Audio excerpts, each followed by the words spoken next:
Vamos lá? Ele cita algumas estruturas do teu corpo, como os tecidos cérebro, do músculo, gordura e os tecidos dos ossos.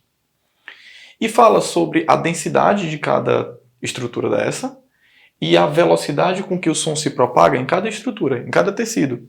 A velocidade com que o som se propaga nos ossos, a velocidade com que o som se propaga na musculatura, no tecido da tua musculatura, no tecido cerebral e assim vai. Quando ele cita esses dois valores, densidade e velocidade em cada estrutura, ele cita também uma propriedade do som chamada impedância acústica. Que o que é? Mesmo que você não soubesse, ele explica o que é a impedância acústica no texto. A impedância, ela deixa bem claro quando a diferença de densidade, ou melhor, a diferença de impedância acústica entre os meios onde a onda vai passar de um meio para o outro é importante para você saber o quanto a parcela de energia é refletida.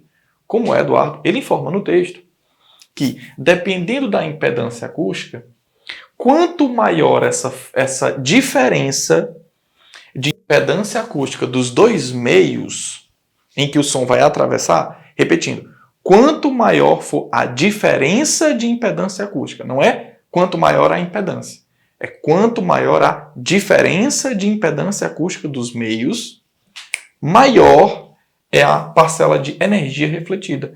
Então, quando a onda for produzida, que ela vai se propagando num meio qualquer, que eu peguei, por exemplo, como a gordura, uma parcela da luz será refratada e outra será refletida. A parcela de energia que será refletida, a parcela do som será refratada, outra parcela será refletida.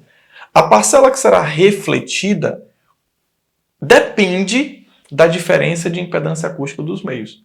Então, se esses dois meios adotados tiverem uma diferença de impedância acústica muito grande entre eles, mais energia será refletida e assim vai. Se essa diferença de impedância acústica entre os meios não for tão grande, mais parcela de energia será refratada. Então, conclusão, para você saber quanto será refletido ou quanto será refratado, você tem que analisar essa diferença de impedância acústica. E no texto ele explicou que quanto maior a diferença, mais som será refletido. E ele pergunta quais os dois meios você deve adotar para que a parcela de energia refletida, para que a parcela da onda refletida seja a maior possível. Então, para que eu tenha mais reflexão, eu preciso de maior diferença entre a impedância acústica dos meios. Aí, para isso, você precisaria primeiro calcular essa impedância, e mesmo que você não soubesse, ele informou também no texto. Ele diz que a impedância acústica é o produto entre a densidade e a velocidade. Então, o que foi que eu fiz aqui para a gente não perder tempo? Eu calculei, já multipliquei a densidade pela velocidade de cada estrutura dessa.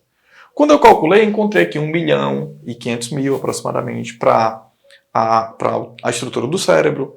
Encontrei 1.600.000 aproximadamente para a impedância acústica dos músculos, e assim vai. E assim eu tenho a impedância de cada um, que ele disse no texto, que era o produto entre a densidade e a velocidade do som em cada estrutura dessa. Depois de ter calculado essa impedância acústica, eu posso observar qual é a maior diferença entre duas estruturas.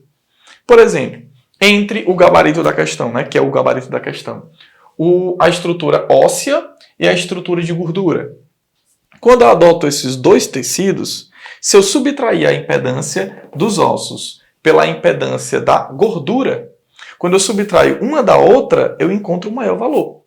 Então, será entre ossos e gordura que a parcela de energia refletida será a maior possível.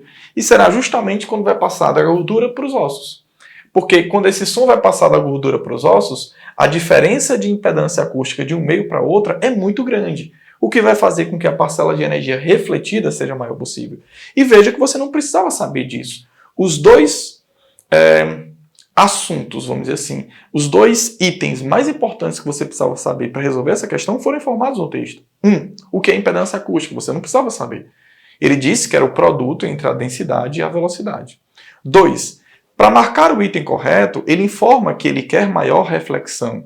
E ele também diz que haverá mais reflexão se a diferença de impedância acústica for maior. Então você deveria calcular a impedância acústica de cada meio, depois procurar qual é a distância maior, qual a maior diferença entre os itens adotados. Galera, para se tocar logo, tu ia logo para a estrutura óssea. Por quê? Porque ela é de maior impedância. Então, ela subtraída por qualquer um dos outros 3 valores sempre será a maior diferença. Então, o que foi que eu fiz? Eu peguei logo e comparei os ossos com qualquer outro tecido. E eu percebi que nos itens da questão, no caso aqui do meu material, o material do meu curso que eu disponibilizo, eu comparei os itens A e B, que são os únicos itens que tinha osso presente. Então eu verifiquei que a diferença de impedância acústica entre os ossos e a gordura é a maior. Mas havia um outro item que era entre os ossos e o cérebro. E quando eu subtraio a impedância dos ossos pela impedância da gordura e depois comparo a subtração da impedância dos ossos com a impedância do cérebro, eu percebo que a impedância dos ossos subtraída pela impedância da gordura dá o maior valor. O que significa dizer que são esses os 2 meios adotados. Por isso que no meu exemplo eu coloquei gordura e ossos. Então, quando esse som vai passar da gordura para os ossos, para finalizar, essa diferença de impedância acústica, nessa situação, ela tem o maior valor possível. E será, portanto, o momento onde a maior parcela da energia será refletida, que é o que ele deseja na questão. Beijo!